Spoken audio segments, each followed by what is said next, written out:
Xingchiu, at your service, my liege. I humbly trust that even one such as I, a mere bookworm, may yet prove to be of some utility under your wise leadership. Nice. I don't often get a chance to speak with such formality. It felt pretty good. 'Twas on a deserted moonlit night that the hero approached the vile dragon's limpid lair. I never embark on a journey without a good book to accompany me. Now, this is what I call a moment of solitude. Oh my goodness. Oh my gosh. Wow. Huh? All will be revealed in the next volume? Oh, drat. If my calculations are correct, Wanwen Bookhouse is due to receive a batch of new releases today. Might we add a small detour to our adventure? My family makes ornate umbrellas that block neither rain nor shine. Their sole purpose is for decoration upon a wall. Good. The rain has stopped. Any longer, my books would have gotten wet. Only when it snows like this would I prefer to be at home than in a bookstore. For there is a well-stocked fireplace at home, while there is no fire allowed in bookstores.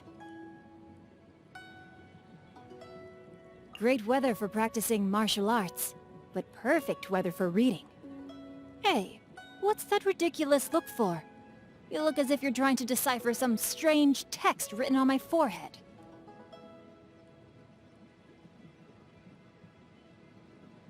Morning. The morn hours are precious. Spend them on that which matters to you. I am uninclined to eat a heavy meal this luncheon, but instead indulge in some baked treats. As long as I eat in the study, my father and brother never have to know. Oh, you want to join me? Well, as long as you don't get crumbs on the books, I suppose it's fine. What say you we snatch a few fireflies and read in the light they give? Hey, I'm joking. Seriously, don't. It's bad for your eyesight. You will find me in the same place as ever tomorrow. So I'll see you then.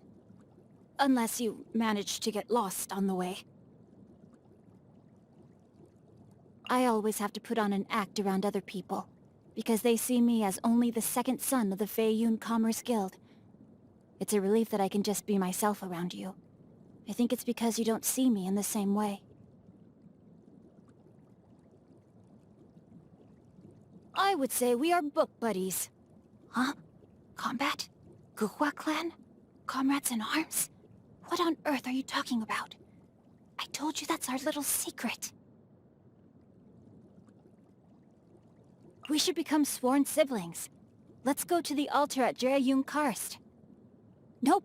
No ifs, no buts. You know too much about me. You know the real me, the one I normally have to hide. I simply can't let you go until you promise me you will go through with it.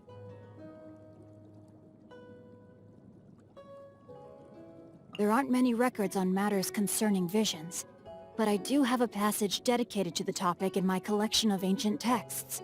I can lend it to you if you want. I've come to an epiphany based on some things I've been reading.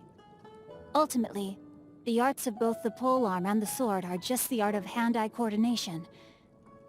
It's a little difficult to explain. If you want to know more, come with me to Wangshan Hall. But first, you have to promise me you won't laugh. Must-see places in Liyue? That's a tough question. The place I would miss the most if it disappeared would be the Wanwen Bookhouse, first and foremost. The Guhua sect would be in the top 10, too. I used to like rabbits, but I'm more a fan of stags now. To me, the saying, "May my final stand be a monument to chivalry," is about abandoning worldly possessions and reaching enlightenment. But the stag's final resting place represents the hope for life anew. Oh, how I'd love to see it again.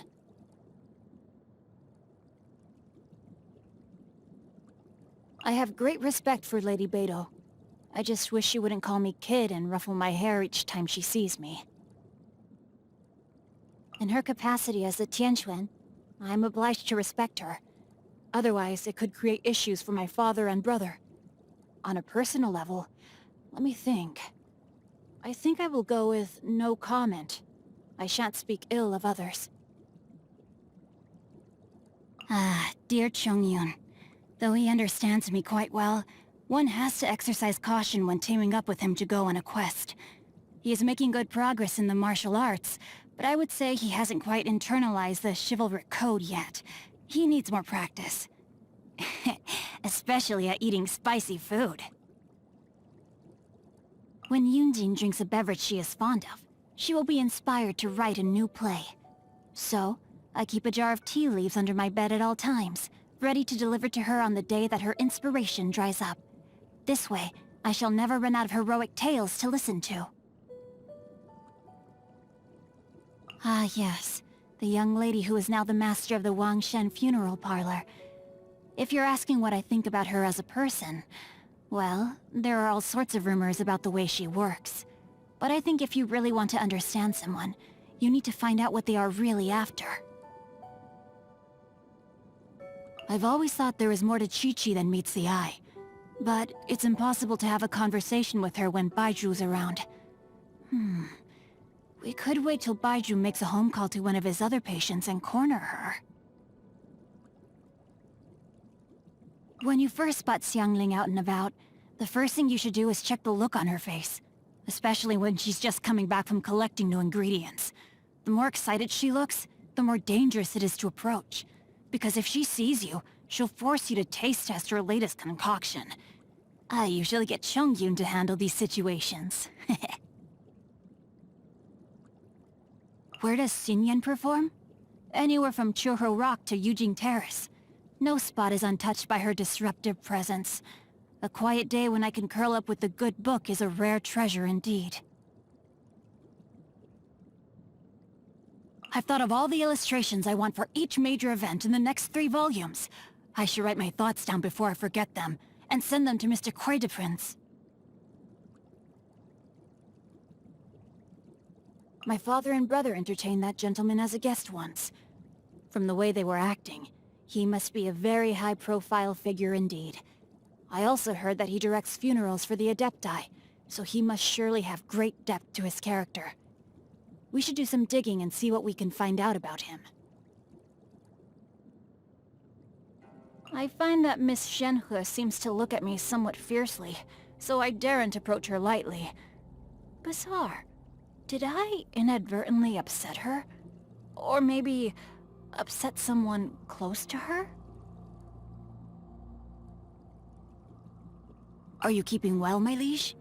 If you have no other matters to attend to, might I recommend a trip to the Wanwen Bookhouse? You ask why I enjoy reading in solitude? Studiousness can hardly be considered a bad habit. There's not much more to it than that, really.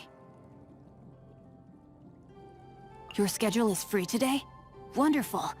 I am ready to leave whenever you are. My book? Oh, never mind that. I can always pick up where I left off when I get back.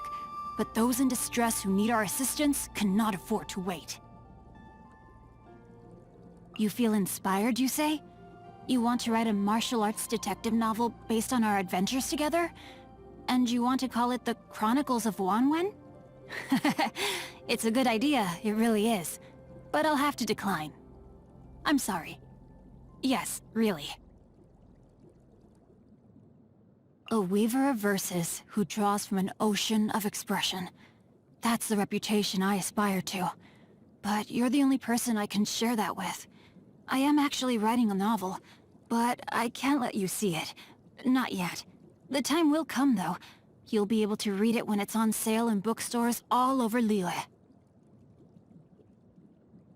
Evidently, my hobby is reading. I'll read anything and everything. What's that mischievous grin for? Oh, that's between the two of us, okay? It's not appropriate to discuss it out loud. There's no point in bringing it up anyway. What annoys me? Well, one day my brother will inherit the family business. What will happen to me then? I fear my current carefree existence would... Oh, no. It's not about my status or anything like that. I don't care for that kind of thing. I think my brother is something of a simpleton, and I would probably end up having to do most of his job for him. I like baked goods and US-style seafood. Probably because I'm used to quite a bland diet at home. I hate carrots. When I was young, my mother would mash them up into... Ugh, I can't go on. Just thinking about it makes me feel sick. Ahem. May this day of your birth be filled with much mirth. According to historical records, Tiancheng's stone bridge was formed by a fallen rock spirit thrown by the Geo-Archon Morax in battle. If you walk along the bridge on your birthday and throw some more into the sea from both sides, you will be blessed in the coming year. Your birthday only comes once a year, so be quick about it if you want to go. I'm not kidding, it's true. Go try it and you'll see. Were it not for my capability, the cause that so inspires me would remain confined to the pages that extol its virtues. Had I no moral compass, my efforts would have been misguided. Doomed to grasp at shadows, while missing the substance, I would have become a Philistine that seeks only violence. There is a cause that I seek to champion, yet few in Líneas share my aspiration. This I have known for a long time, for it is a path I have walked for many years.